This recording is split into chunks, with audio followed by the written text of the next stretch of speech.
Bonjour. Alors, je vais démarrer une série de vidéos. Comme les youtubeurs, pareil. Voilà, comme les rabbins qui font des cours. Mais moi, j'ai décidé de vous raconter des histoires. Des histoires juives, que l'on appelle des vitz, et non pas des blagues. Parce qu'une blague, c'est un truc qui sert à mettre du tabac. Alors, cette série s'appelle Je vais vous raconter une histoire que j'ai trouvée nulle part. Où un youtubeur ou viande. Un youtubeur ou tout viande. En gros, Halavi ou Bassari. Alors, en général, je vais essayer de vous raconter cette histoire et après l'analyser très rapidement, à ma manière. Je ne suis pas philosophe, je ne suis pas psychanalyste.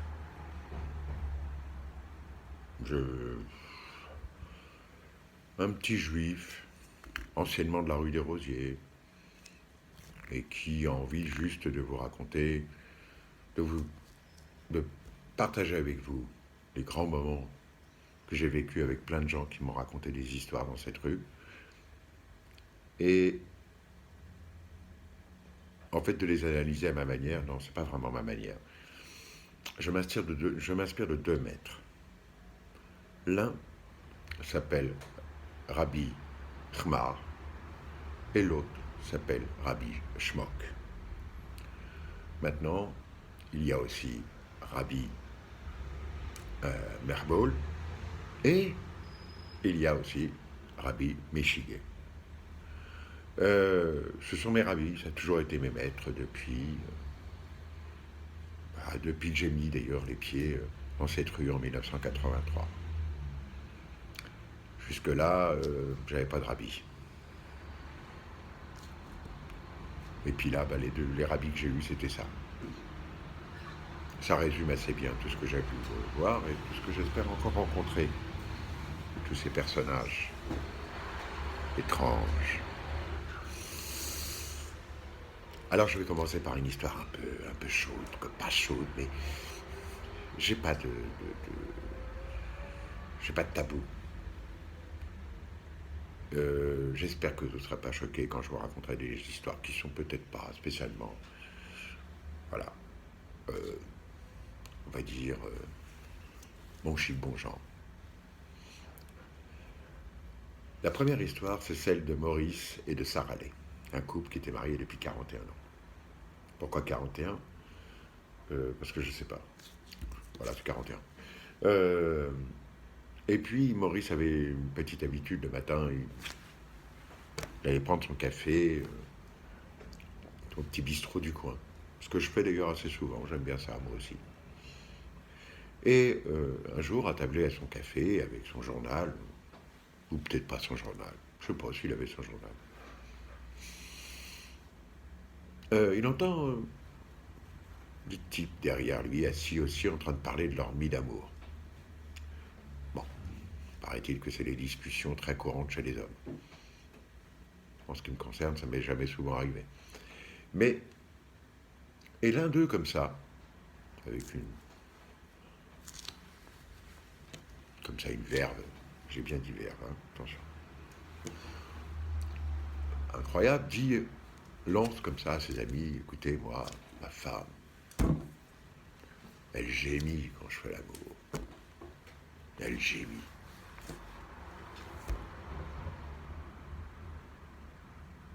Alors là, Maurice est incroyablement étonné.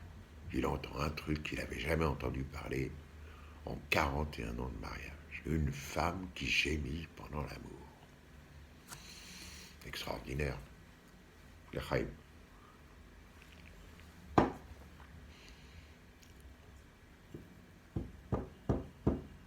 Qu'est-ce qu'il pense, Maurice ? Qu'est-ce qu'il va faire avec ce qu'il vient d'entendre ? N'est-ce pas incroyable ? Alors il décide de rentrer chez lui à toute vitesse. l'Echaim aussi pour la cigarette. Et d'aller en parler à sa femme. Puis qu'elle ne gémit pas. Qu'elle ne gémit jamais.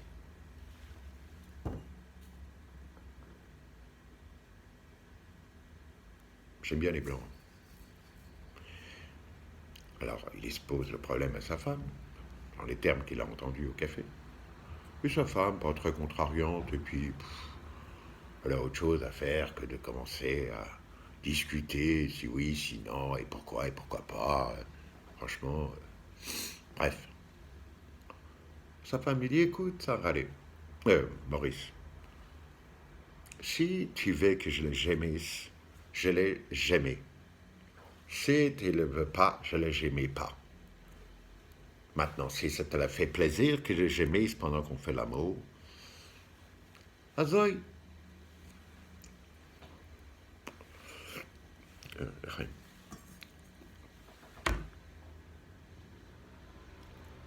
Maurice est satisfait. Il va enfin entendre sa femme gémir pendant l'amour. Extraordinaire. Alors,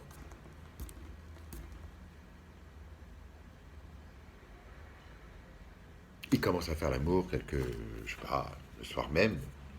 Il rappelle à sa femme, évidemment, son devoir, cette promesse. Ça a été acté, signé. Le gémir. Il commence à faire l'amour. Bon. On ne va pas rentrer dans le détail, on n'est pas là pour ça, et puis c'est quand même relativement indécent. Je veux dire, même si, comme moi, vous n'avez pas de tabou, quand même, restons dans le domaine de la décence. Oh la vache, ça fait peur quand je dis ça. Et elle s'impatiente. Nous, Maurice, j'ai gémi. Attends. Continue. Nous, Maurice, j'ai gémi. Attends. Et puis, au bout d'un moment, Maurice s'est dit, bon, allez, on va lui dire le gémir, hein, parce que là... Et bon, se laissant aller dans une générosité extraordinaire, il est parti lui-même, voilà, et il gémit. Et il dit à sa femme, pardon, tu peux gémir maintenant. Et elle s'est mise à gémir, pense. Puis le temps qu'elle attendait, ça va. Et elle s'est mise à gémir. Oh, il va voir. Oh, il veille que la journée était mauvaise. Oh, il veille que la journée était mauvaise. L'histoire s'arrête là. On pourrait la continuer, mais dans ce cas-là, c'est plus un vide, hein, c'est carrément un roman. On pourrait se dire que Maurice n'était pas satisfait tant de sa femme gémir de cette manière, il ne s'attendait pas à ça. Ou alors peut-être qu'il ne sait pas ce que c'est que gémir. Étant ashkénaze, peut-être qu'après tout, il se consent, avec tous les clichés qu'on peut trouver pour les ashkénazes, on peut se dire que c'est un bon ashkénaze qui peut se contenter de ce gémissement, qui, somme toute, est assez à son goût. Et puis, il peut se poser la question. Est-ce que c'est vraiment le gémissement attendu pendant ce fameux gémissement pendant l'acte sexuel, enfin cet acte-là? Et puis, en fait, non, on va aller un peu plus loin quand même, on ne va pas s'arrêter là. Premièrement, il faut croire que se plaindre, parce qu'en fait, elle se plaint, il vaut mieux le dire avec l'accent yiddish, et en plus avec quelques expressions yiddish. Bon, apparemment c'est plus sympa. Essayez-vous, séfarade aussi. Peut-être que c'est plus facile, c'est plus agréable de se plaindre en yiddish. Bon, maintenant, évidemment, si vous prenez l'accent séfarade pour vous plaindre en yiddish, ça va peut-être pas le faire. Mais, on ne sait jamais. Et deuxième chose, il y a quelque chose qui tourne pas rond. Soura, Sarah Lé, pendant ses 40 ans de mariage et de vie intime avec Maurice, n'a jamais eu de plaisir, ce qui est quand même dramatique. Soit elle a pris du plaisir très silencieusement et évidemment elle n'avait pas compris que Gémir, dans ce cas-là, c'était pas gémir de se plaindre, mais gémir avec quelques... Comme dans le film de Sally rencontre je sais plus qui, Harry, je crois, ou Harry rencontre Sally, où elle fait un gémissement extraordinaire. Non, non, non, non. Il y a quelque chose qui tourne pas rond dans cette histoire. Est-ce que ça sous-entend que Maurice ne s'est jamais donné la peine de donner du plaisir à sa femme et qu'il s'est donné du plaisir qu'à lui-même? Bon, il va, oui, smirt, azoï et toutes les expressions yiddish de la terre. Je suis moitié ashkénaze, moitié séfarade, je vous préviens. Je n'ai pas de préférence ni pour l'un ni pour l'autre, je préfère les juifs. Et, bah non, ça, il y a quelque chose qui tourne pas rond dans cette histoire, c'est clair. Il est quand même bien prescrit, de manière très claire, dans l'Agmara, dans le Talmud, pour utiliser les termes plus génériques, que l'homme, avant de penser à son propre plaisir, doit d'abord donner du plaisir à la femme. Avant toute chose. Avant toute chose, la femme doit avoir du plaisir. Et l'homme pourra penser ensuite à son propre plaisir. Ça, c'est un acte d'amour. Il a deux avantages à ça. La satisfaction et l'ego qu'il aura d'avoir donné du plaisir à sa femme, parce qu'en fait, il ne faut pas oublier, on peut trouver toutes les choses de la terre, mais l'ego de l'homme est très important. Et puis, deuxième chose, comme il a été prouvé scientifiquement, ben, la femme procrée plus facilement quand elle a du plaisir pour des raisons que je vous invite à aller chercher, parce que je ne vais pas rentrer dans les détails. Donc, c'est considéré comme un péché, comme une avéra. Vous vous rendez compte de ne pas donner du plaisir à sa femme. Est-ce que Maurice était en tort? On ne sait pas.